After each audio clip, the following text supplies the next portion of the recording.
Welcome to the Omega Level Nerd YouTube channel. I am Dsquare. Well, Jonathan Hickman's X-Men Inferno #1 has released this week. So let's go ahead and do a spoiler-free review for those that are on the fence and deciding on whether or not they want to experience this Inferno event. I will start off by saying what is interesting about this comic is we have not seen Moira McTaggart for quite some time. A couple panels here or there where we've seen in her nowhere area of Krakoa, but outside of that, she's basically null and void. Which is interesting because she is the catalyst for the whole X-Men rebirth, the Krakoa Nation. Hell, the X-Men even have a planet now, and that's all because of Moira McTaggart. For those of you unaware, Jonathan Hickman did a bit of retconning to Moira in his Hawkspot event. In that event, we found out that Moira is in fact a mutant. And not only is she a mutant, she has a very special power of reincarnation. This reincarnation power even includes the ability of her to remember her previous lives, even when she's in the womb. It is with this knowledge that she helps direct the mutants into their current, their current era, where they are fighting against Orchis, who will essentially wipe them out if they are not stopped. So, we haven't seen her. We now get to see her. She has a very interesting conversation with Magneto and Charles Xavier, as they're basically the only mutants that even know that she is where she is right now. Now, back in one of Moira's previous lives, she actually cures mutantdom. She cures the X gene. She is paid a visit by two very special and lethal guests in Mystique and her wife Destiny.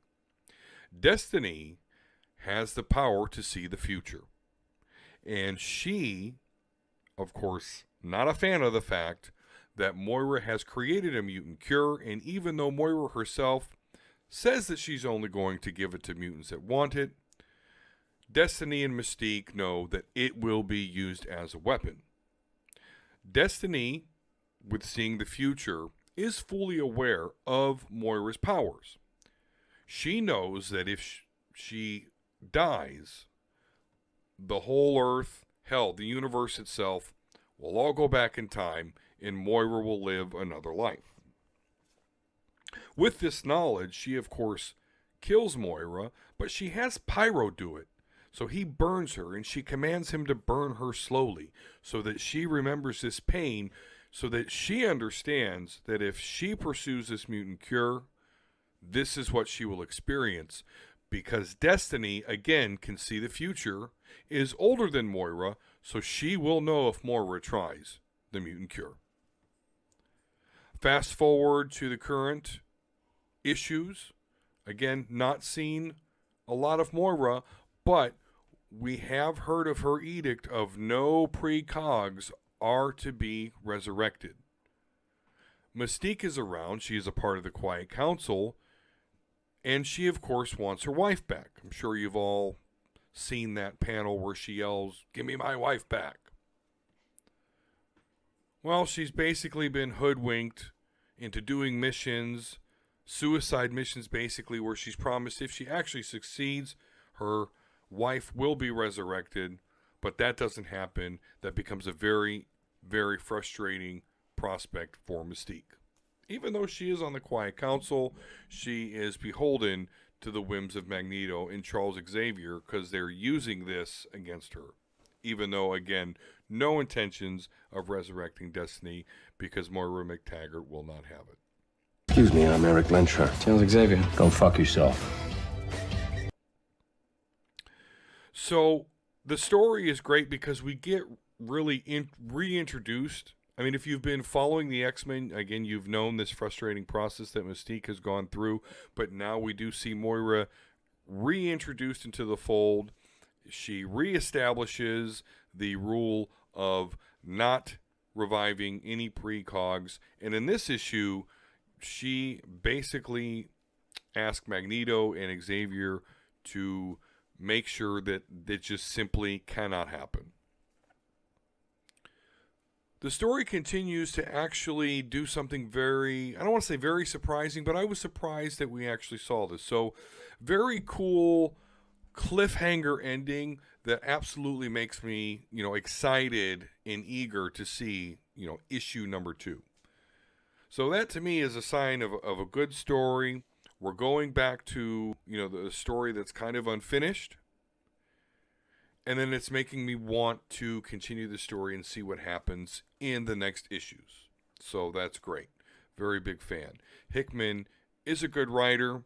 I have my problems with him, particularly with his dedication or lack thereof to the X-Men, even though he's supposed to be the head of X, but that's a whole nother thing. Check out my podcast. I've ranted about that in several episodes.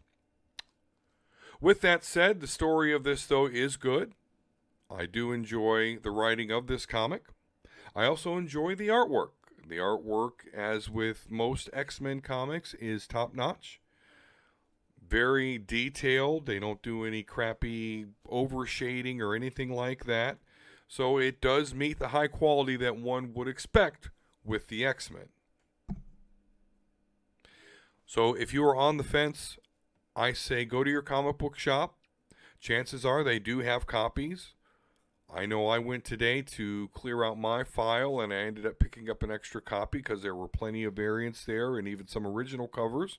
So I do not think you'll have a problem getting your hands on it. So support your local comic shop. Go to them and ask them for Inferno number 1.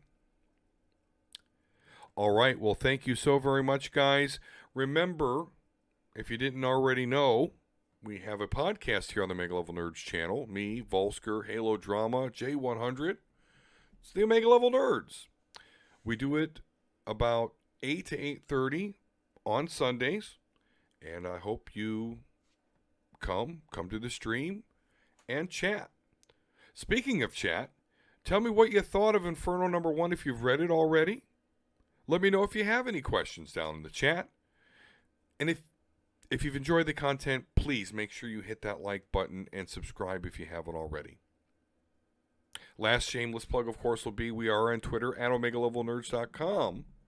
So go there and follow us as well if you want to get a little preview of content that we'll have on the show. Thank you so very much. Peace and love. We'll talk to you again soon.